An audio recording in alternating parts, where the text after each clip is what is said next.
The first warning was silence, not the comfortable silence of an empty room, not the natural quiet of a mountainside at dusk. This was the silence of a place that had been full of sound for months, tiny, persistent tapping sounds from deep inside the rock, and then suddenly wasn't. The knockers stopped on a Tuesday. 3 days later, 14 men went down the 5th shaft of the Caldwell Hollow Mine. 9 came back up. My name is Emrys Pritchard. I was the youngest of those 9, 17 years old, working my first winter underground because my father had died in a slate fall the previous March and my mother needed the wages. I'm 83 now. Stomach cancer, the doctor at the Veterans Hospital tells me, and he says it with that careful gentleness doctors use when they mean weeks, not months. I've kept silent for 66 years. Let the Consolidated Coal Company call it a collapse. Let the state mining inspector file his report about structural failure and insufficient timbering. Let the widows of the 5 men we left down there believe their husbands died quick under falling rock. None of that is true. The timbering was sound, the rock was stable, and those 5 men did not die quick. I know because I heard them for a long time after we started running. Caldwell Hollow sits in the southern coal counties of West Virginia, about 30 miles from Beckley, in a narrow cut between 2 ridges that never see full sun between October and March. The mine had been operating since 1909, punching into a thick seam of bituminous coal that ran deep into the mountain at a grade steep enough that the coal cars needed double braking on the way out. Good coal. Dense, clean burning stuff the railroads couldn't get enough of. The Consolidated Coal Company had sunk 5 shafts into that mountain by the time I started, each one deeper than the last, following the seam as it dove. The 5th shaft was the deepest. 1,400 feet of tunnel boring into the guts of Allegheny rock, with side passages branching off where the seam split and reformed. At its farthest point, you were a quarter mile inside the mountain and far enough below the surface that the weight of everything above you became a physical thing. A presence you felt in your teeth, in the joints of your jaw, like the earth itself was clenching around you. I need to tell you about the men before I tell you what happened to them. Our foreman was Gareth Bowen, a Welshman from Carmarthen who had been mining since he was 12 years old. He was 51 that winter, thick through the shoulders, with hands like shovels and a mustache stained permanently yellow from the tobacco he chewed. Gareth knew more about reading rock than anyone I've ever met. He could press his palm against a tunnel face and tell you whether the stone behind it was solid or fractured, whether there was water behind it or gas or nothing at all. He carried a pocket Bible and a flask of rye whiskey, and he said one was for the good days and the other was for the bad ones. And if you needed to know which was which, you hadn't been mining long enough. The Dross brothers, Cale and Iwan, worked the cutting face at the end of the 5th shaft. They were Cornish, 2nd generation, born in Pennsylvania but raised on their grandfather's stories about the McDowell mines back in Cornwall. Big men, both of them. Cale was the older one, maybe 35, quiet in the way that large men sometimes are, like they've learned that the world pays attention to them whether they speak or not. Iwan was louder, funnier, always talking, always singing in a tuneless baritone that echoed off the tunnel walls and made the mules flick their ears in annoyance. Owen Fitch handled the mules. He was 50-something, nobody was quite sure, with a face like a dried apple and a fondness for the animals that went past professional attachment into something like genuine love. He named them, talked to them, snuck them apples from his lunch pail. His favorite was a mule called Bishop, a bad-tempered gray that bit everyone except Owen and pulled more coal in a shift than any 2 other animals in the mine. Thomas Sayer ran the ventilation equipment. A Virginia man, tall and thin, with round spectacles that he polished constantly with a handkerchief he kept tucked in his belt. He had a wife in Beckley and a son at the agricultural college in Morgantown, and every payday he mailed half his wages north for the boys' tuition. The others I'll name as they matter. But these are the ones you should know first, because these are the ones who saw it. Before I go further, I have to tell you about the knockers. The Welsh and Cornish miners who worked the southern coal counties brought their folklore with them across the Atlantic, packed it alongside their tools and their hymn books, and their stubborn certainty that the earth had rules that no company engineer would ever understand. The knockers were part of that folklore. Tommy knockers, the Americans called them. Small things, never seen clearly, that lived in the deep rock and tapped on tunnel walls. Most miners treated them as a superstition, a quaint old country belief that men were too embarrassed to defend in daylight and too cautious to dismiss underground. But the Welsh and Cornish miners didn't think of them as superstition. They thought of them the way you'd think of crows or rats, small creatures going about their small business, sometimes useful, sometimes a nuisance, always present. Gareth Bowen left bread crusts at the end of his shift. The Dross brothers left tobacco. When I asked Cale about it once, he looked at me like I'd asked why he bothered breathing. "You feed what's in the rock," he said, "and what's in the rock lets you work." That was the surface version, the public version, the one old miners told green boys to keep them respectful of the mountain. There was another version. I heard it only once before the 5th shaft, and only because Gareth Bowen had been drinking. It was a Sunday evening in early November, a week before everything happened. A few of us were gathered at Gareth's boarding house, playing cards and passing a bottle. The wind was raw outside, driving sleet against the windows, and the stove in the corner threw just enough heat that you could feel your fingers if you kept them near the cards. I don't remember how the subject came up. Someone mentioned the tapping, maybe. The sounds we'd been hearing in the 5th shaft for months, the constant tick-tick-tick from deep in the walls that Gareth said was just the knockers going about their business. Whatever started it, Gareth was 4 drinks in and his tongue was loose. "The knockers serve something," he said. He wasn't looking at any of us. He was looking at the stove, at the glow behind the grate. That's the part nobody tells you. They're not free creatures. They work for the thing that lives below them. Owen Fitch laughed. "Below them? There's nothing below them but more rock." Gareth didn't laugh. "My grandfather worked the Dalcoath mine in Cornwall, deepest mine in the world at the time, over 500 fathoms. They broke into a cavity in 1882, a natural space in the rock that wasn't on any survey. The air that came out of it was warm. Not hot, not like steam or gas. Warm, the way air is warm when something alive has been breathing it." He poured himself another drink. "They sealed that cavity inside a day, brought in a priest to bless the seal. My grandfather asked the mine captain why, and the captain told him something he never forgot." Gareth looked up at us. He said the knockers had been silent for a week before they broke through. Silent. And knockers are never silent. They tap because they're working. They're always working. The only thing that stops them is the thing they work for. "And what's that?" I asked. Gareth drank his rye, wiped his mustache. "Pit haunt," he said. "That's what the old Cornish miners called it. The knocker's master.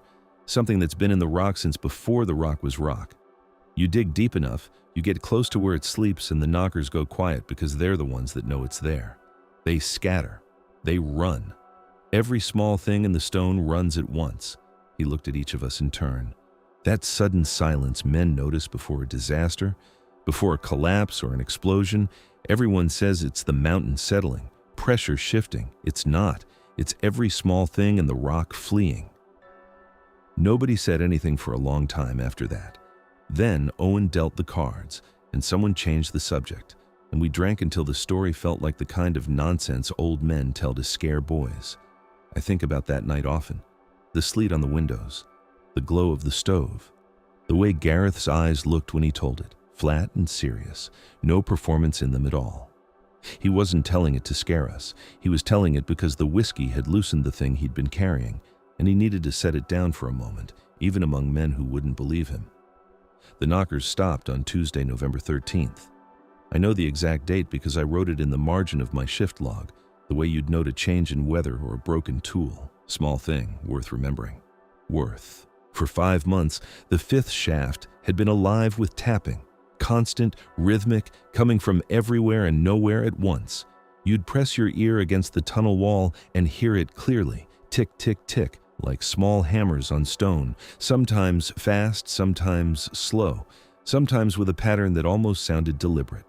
The sound had become background, like birdsong or running water, something you stopped noticing until it stopped. It stopped on Tuesday morning. I was pushing an empty coal car back toward the cutting face when I realized I was hearing my own breathing. Just my breathing and the squeal of the car's iron wheels, and nothing else. The walls were quiet. The rock was quiet. The deep background hum of small, persistent activity that I hadn't even consciously registered was gone. I stood there in the tunnel with my hands on the car and listened. Nothing. Just the slow drip of groundwater somewhere behind me and the rasp of my own lungs. The hairs on my arms stood up, not from cold. When I reached the cutting face, Cale Dross was already standing still, his pick lowered, staring at the wall. Iwan was behind him, and for once Iwan wasn't talking, wasn't singing. His mouth was a flat line. "When did it stop?" I asked. "About an hour ago," Cale said. He didn't look at me. He was watching the wall the way you watch a door you expect to open. "It's nothing," Iwan said. But his voice was wrong, too bright, too quick, the way people sound when they're saying what they want to be true. Gareth Bowen came down the shaft 20 minutes later. He walked past us without a word, went to the tunnel face, and pressed his palm flat against the rock. He held it there for a long time, his eyes closed, his head tilted like a man listening to a frequency just below hearing. When he pulled his hand away, his face was different. I've thought about how to describe that change for 66 years, and the best I can do is this. He looked like a man who had just remembered something he'd spent a long time trying to forget. He turned to the Dross brothers. Something passed between the three of them, some understanding rooted in the shared folklore of men whose grandfathers had worked the deep mines of Cornwall and Wales. No words, just a look. Then Gareth said, "Keep working." Cale's jaw tightened. "Gareth, keep working. We have a quota." "The knockers are gone." "I know. You know what that means." Gareth's eyes were steady. "I know what the old stories say it means. I also know that the Consolidated Coal Company doesn't pay us to listen to stories. We have 1,400 feet of active tunnel and a quota to meet. The rock is stable. The timbering is sound. We keep working." Cale looked like he wanted to say something else. Then he looked at the rest of us, the young men, the Americans, the ones who didn't carry the same stories, and whatever he wanted to say, he swallowed it. He picked up his hammer and went back to the face. But I saw him leave a double portion of tobacco in the wall niche that evening, and I saw Gareth leave half his bread beside it. The next morning, both offerings were untouched. In 5 months, the offerings had never been untouched. Wednesday passed, Thursday. The silence deepened, and I don't mean that metaphorically. The silence in the fifth shaft became a physical quality, a thickness in the air, a weight. Sound behaved differently. Voices didn't carry the way they should have. You'd shout to a man 20 feet away and he'd cup his ear, and you'd shout again and he'd shake his head. Like the air itself was absorbing sound, soaking it up, refusing to let it travel. Thomas Sayer noticed it with his equipment first. The ventilation fans were running at full capacity, he told Gareth. Air was flowing. The readings were normal. But the air in the fifth shaft felt heavy, thick, like breathing through damp wool. "It's not methane," Thomas said, tapping his spectacles the way he did when something confused him. "It's not CO2. I've checked 3 times. The air is clean, but it doesn't feel clean." He was right. It didn't feel clean. It felt used. Warm in a way it shouldn't have been warm, with a faint organic smell underneath the usual mine odors of coal dust and damp stone. Sweet, but not pleasantly sweet. The sweetness of fruit that has gone too soft, yielding to rot. Owen Fitch reported something else. The mules were refusing to go past the 4th junction, a crossroads in the tunnel about 900 feet and where 2 side passages branched off from the main shaft. Bishop, the bad-tempered gray who would go anywhere for Owen, planted his hooves at the junction and would not move. Owen pushed, cajoled, offered apples. Bishop stood with his head down and his ears flat and trembled like he was standing in a lightning storm.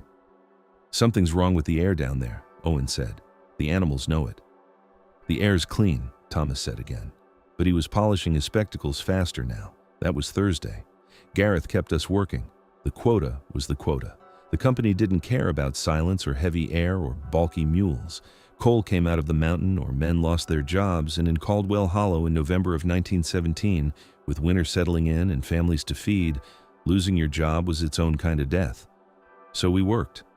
But the feeling in that shaft changed. I don't know how to explain it except to say that the mountain felt aware. Not alive exactly. Aware. Like something vast and patient had opened one eye and was looking at us the way you might look at an insect that had crawled onto your hand. Not angry, not hungry, just noticing. Every man felt it. Nobody talked about it. You don't talk about things like that because saying them out loud makes them real.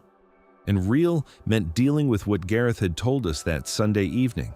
The thing he'd said about the knocker's master, the thing that lived in cavities no survey would ever find. On Thursday evening, as we were riding the cage up to the surface, Dross said something to me, quietly so the others wouldn't hear. "Stay close to the cage tomorrow, boy." "Why?" "Just stay close." "Cale, what's down there?" He didn't answer. The cage reached the surface and the November air hit us like cold water, sharp and thin after the heaviness below. Cale walked away toward the boarding houses without looking back. That night, I sat on my cot in the company dormitory and listened to the wind in the hollow. The wooden walls creaked. Someone down the hall was coughing, the deep, wet cough of a man whose lungs were already filling with the black dust that would kill him in 10 years or 20. Through the thin floor, I could feel the mountain below me, vast and solid and full of tunnels, and for the first time I was conscious of how deep those tunnels went. How far beneath my feet the fifth shaft extended. 1,400 feet of carved emptiness, boring into rock that was 300 million years old. The coal we were cutting had once been trees, ferns, living things that grew in swamps during the Carboniferous era, died, were buried, compressed by time and pressure into the black seams we followed with our picks and our dynamite. 300 million years of accumulated death compressed into something useful. I lay there thinking about that, about how old the rock was, about what might have been in the earth before the trees, before the swamps, before anything that would eventually become coal, about what Gareth had said, something that's been in the rock since before the rock was rock. I didn't sleep well. Friday, November 16th, 1917. The morning was cold and gray, frost on the ground, the ridges above the hollow wrapped in cloud. 14 men descended the fifth shaft at 6 in the morning, riding the cage down in 2 groups of 7 because the cage was small and the shaft was narrow. Gareth Bowen, Cale and Iwan Dross, Owen Fitch, Thomas Sayer, myself, 8 other men whose names I will tell you as the story requires, because each of them matters and each of them deserves more than a list. I'll tell you about Howell Pierce, because he was the one walking next to me when we reached the 4th junction and felt the air change.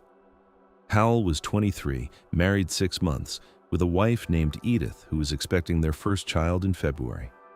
He'd shown me the letter she'd written that week, careful round handwriting on cheap paper, telling him the baby was kicking, and she'd felt it for the first time on Monday.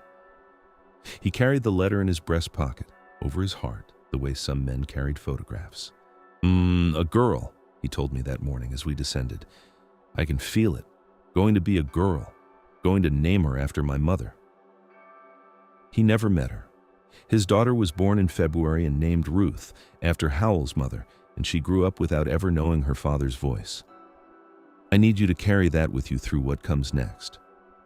Ruth Pierce grew up in Caldwell Hollow, raised by her mother on a widow's pension and charity from the Miners' Benevolent Fund. She never knew why her father didn't come home.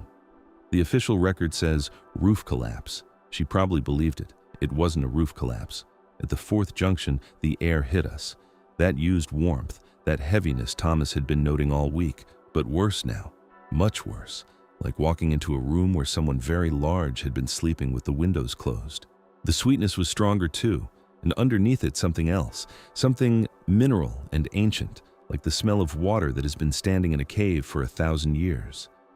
Bishop the mule was already at the junction, standing with his handler, and the animal was shaking, not moving, not resisting, just standing there trembling from ears to hooves, his eyes rolled back until the whites showed. Owen went to him, put a hand on his neck, murmured something. Bishop didn't respond, didn't even seem to know Owen was there. "He's been like this since we brought him down," the handler said. "Won't go forward, won't go back, just stands here and shakes." Owen looked at Gareth. Gareth looked at the tunnel ahead, at the darkness past the range of our cap lamps where the 5th shaft continued its long descent into the mountain. "The air," Thomas said. He had his monitoring equipment out, and was checking it again, tapping the gauges, holding them up to his lamp. It reads clean, but feel it. Something's wrong. We all felt it. That heaviness in the chest, that sense of being observed. The air was warm on my skin and heavy in my lungs, and my body was telling me something my mind hadn't caught up to yet. Every animal instinct I possessed was saying the same thing Bishop was saying with his trembling legs and his rolled back eyes. Don't go deeper. Gareth stood at the junction for a long time, the longest I'd ever seen him pause before a decision. His hand was on the tunnel wall, palm flat, and I knew he was doing what he always did, reading the rock, listening. I watched his face change, watched the color leave it, starting at the cheeks and moving inward until his lips were gray. Watched his hand on the rock begin to tremble, just slightly, a fine vibration in his thick fingers. He pulled his hand away and wiped it on his trousers, a quick, unconscious gesture, the way you'd wipe your hand after touching something unclean. Then he said, "We work the side passages today. Nobody goes past the junction." Dross exhaled, relief, pure and visible. "The face is 300 feet past the junction," Awan said. "The quota. Nobody goes past the junction." Gareth's voice left no room. "We work what we can reach. I'll talk to the superintendent." That should have been the end of it. We should have worked the side passages, met our reduced quota or not, and gone home. Gareth should have gone to the superintendent, reported the conditions, and the company should have sent engineers to investigate before anyone went deeper. But at 10 in the morning, the superintendent came down. His name was Charles Dalton, a company man from Pittsburgh who'd been running Caldwell Hollow for 2 years and who understood coal as a product on a ledger sheet and nothing else. He wore a suit underground, which tells you everything you need to know about him. He'd never cut a face, never read rock, never left tobacco for the knockers or pressed his ear against a wall to listen for what lived inside it. He found Gareth at the side passage and asked why the cutting face was unmanned. Gareth told him about the air, about the mules, about the silence. Dalton listened with the patient, empty expression of a man who has already decided and is simply waiting for the other person to finish speaking.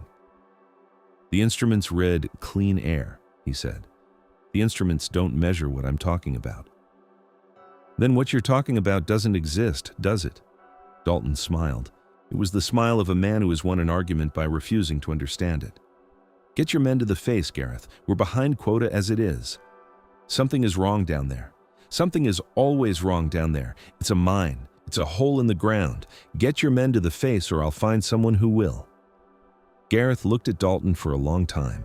The superintendent held his gaze. He was a thin man, Dalton, but he had the immovable certainty of someone who believes that the world operates according to the numbers in his ledger and that anything not captured in those numbers is irrelevant. Gareth turned to us. I saw his face. I saw the war in it, the old knowledge fighting the new reality, the folklore of his grandfather's mines, fighting the fact that 14 men needed their wages and winter was coming and the company would replace every one of us by Monday if we refused to work. "Tools up," he said. "We're going to the face."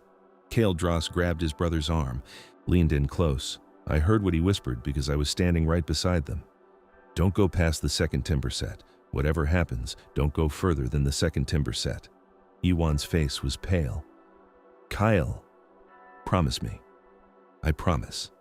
We went past the junction, all 14 of us walking single file into the deepest part of the Caldwell Hollow Mine, our cap lamps throwing circles of yellow light against walls that glistened with moisture and coal dust.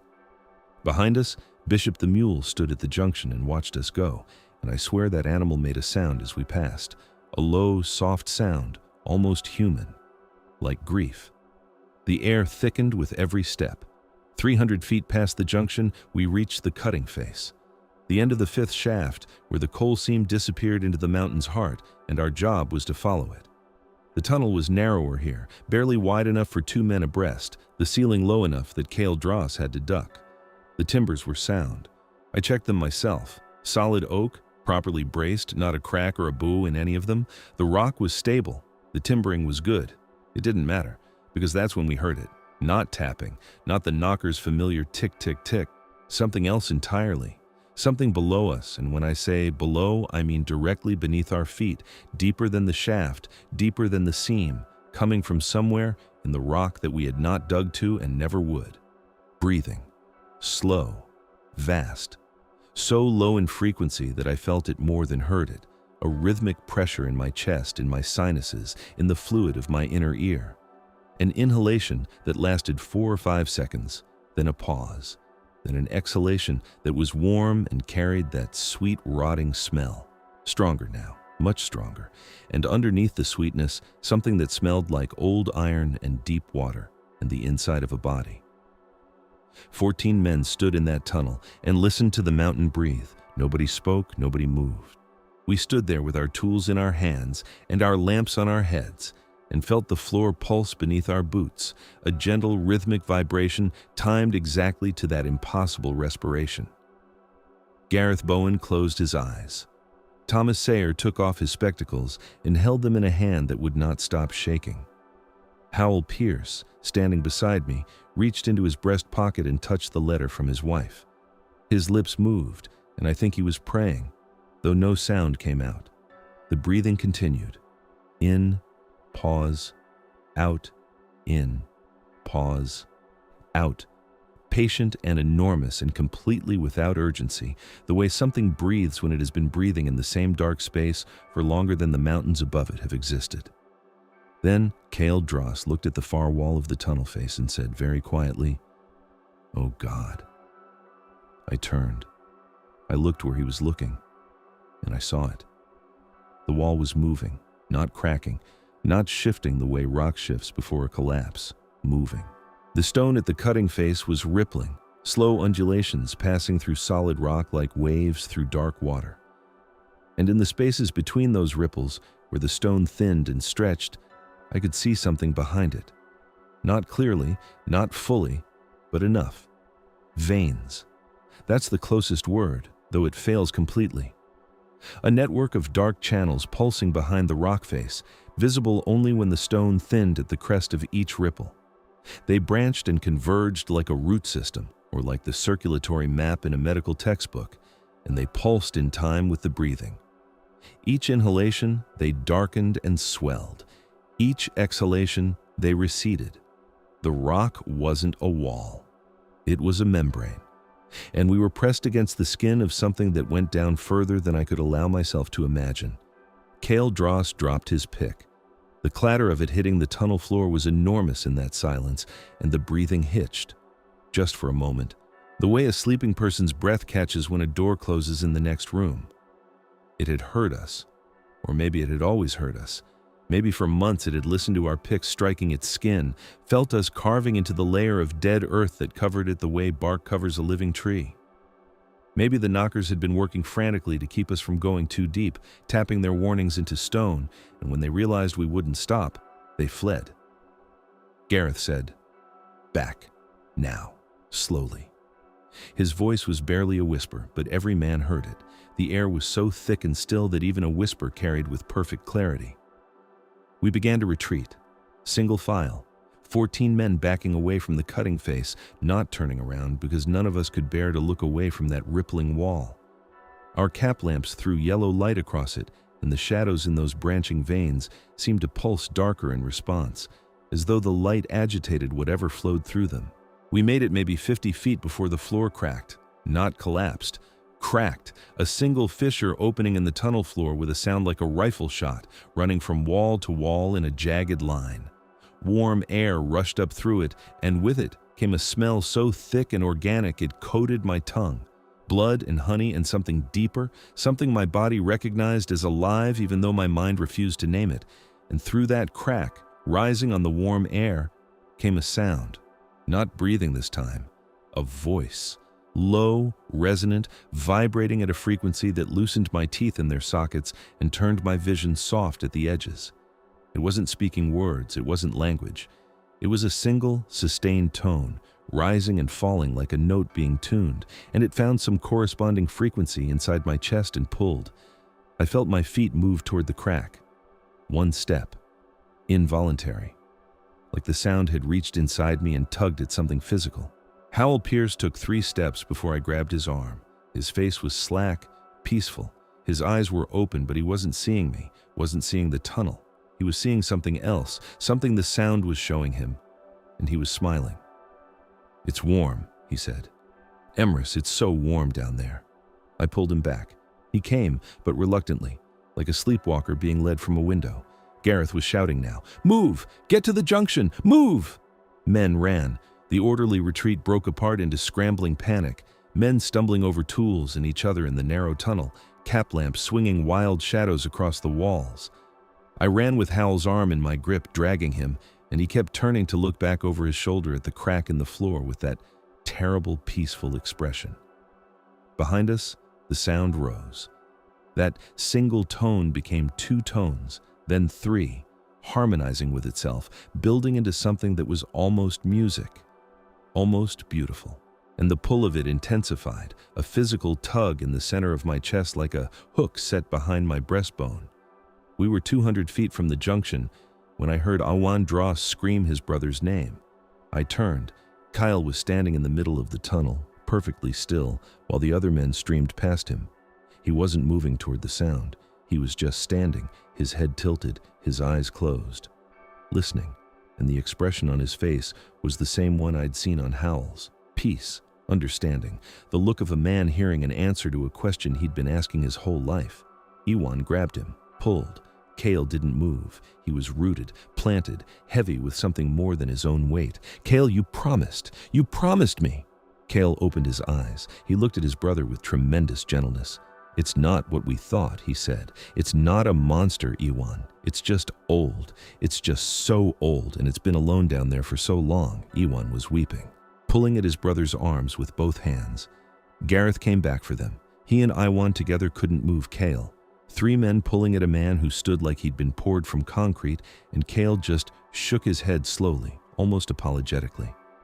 "Go," Cale said. "Take Ewan and go." They dragged Ewan away from his brother. He fought them. He screamed. The sound of Ewan Dross screaming his brother's name is the thing I hear most often, more than the breathing, more than the tones. That scream. 4 other men didn't make it past the junction. Lewis Harmon, who had a dog named Captain and carved little wooden animals on his lunch break. Bert Stallings, who couldn't read but memorized poems his wife recited to him each morning. Howell Pierce, who broke from my grip in the last 100 feet and turned back with that peaceful smile and his hand pressed against the letter over his heart. And the youngest Mathers boy, only a year older than me, whose name was James, and who simply sat down in the tunnel as we passed, put his back against the wall, and closed his eyes like a tired child giving in to sleep. I did not go back for them. I want that stated plainly. I ran, and I did not go back. 9 of us made the cage. Gareth was last in, and he pulled the signal cord before the gate was fully closed. As we rose through the shaft, the sound from below followed us, those harmonizing tones reverberating up through 1,400 feet of rock, and I pressed my hands over my ears, and it didn't help because the sound wasn't coming through my ears. It was coming through my bones. The company sealed the 5th shaft the next day. Dalton called it a collapse. The state inspector agreed. Nobody went back for the bodies. There were no bodies to recover. I believe that, even now. Whatever the 5th shaft held, it didn't leave remains. The Consolidated Coal Company continued operations in shafts 1 through 4 for another 11 years. Men reported hearing tapping in those tunnels sometimes, faint and far away, coming from somewhere below the worked seams. The knockers returning slowly, the way animals return to a territory after a predator has settled back into sleep. Ewan Dross never worked underground again. He moved to Ohio, got a job in a furniture factory, and drank himself to death by 1931. I visited him once, in 1924. He was living in a rented room above a hardware store in Akron, thin, shaking. He told me he still heard his brother's voice some nights, calm and gentle, telling him it was all right, telling him to come down where it was warm. "He sounds happy, Emrys," Ewan said. His eyes were red and empty. "That's the worst part. He sounds so happy." Gareth Bowen died in his bed in 1943, an old man by mining standards. He never spoke about the 5th shaft, not once. But his landlady told me that he slept with every lamp in his room, burning until the night he died, and that he'd worn a groove in his pocket Bible with his thumb, always open to the same page. The Book of Job. The passage about Leviathan. Thomas Sayer mailed his last tuition payment the week after the incident. His son graduated from the Agricultural College in Morgantown and became a county extension agent. Thomas never told the boy what happened, never told his wife. He carried it silently until a heart attack took him in 1936, and I suppose he considered that a fair trade. I'm 83 years old. The cancer is in my liver now, the doctor tells me, and he's stopped talking about weeks. The Veterans Hospital is quiet at night, and sometimes when the heating pipes knock and tick in the walls, I go very still and listen until I'm sure it's just pipes. It's always just pipes. I don't know what lives beneath the coal seams in the mountains of southern West Virginia. I don't know if it's sleeping or dead or simply waiting with the patience of something that measures time in geological epochs. I don't know if the knockers are real or if the thing they served was real, or if 14 men simply went mad together in the deep dark and 5 of them wandered into some crack in the earth and fell. But I know what I felt through the soles of my boots. I know what I heard.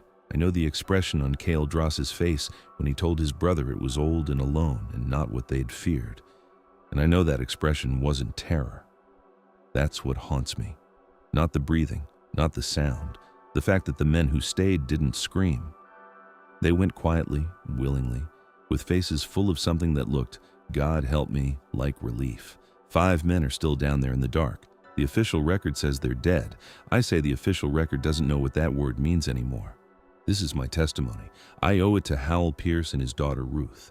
I owe it to Cale Dross and to Iwan, who drank himself into the ground trying to forget his brother's gentle voice.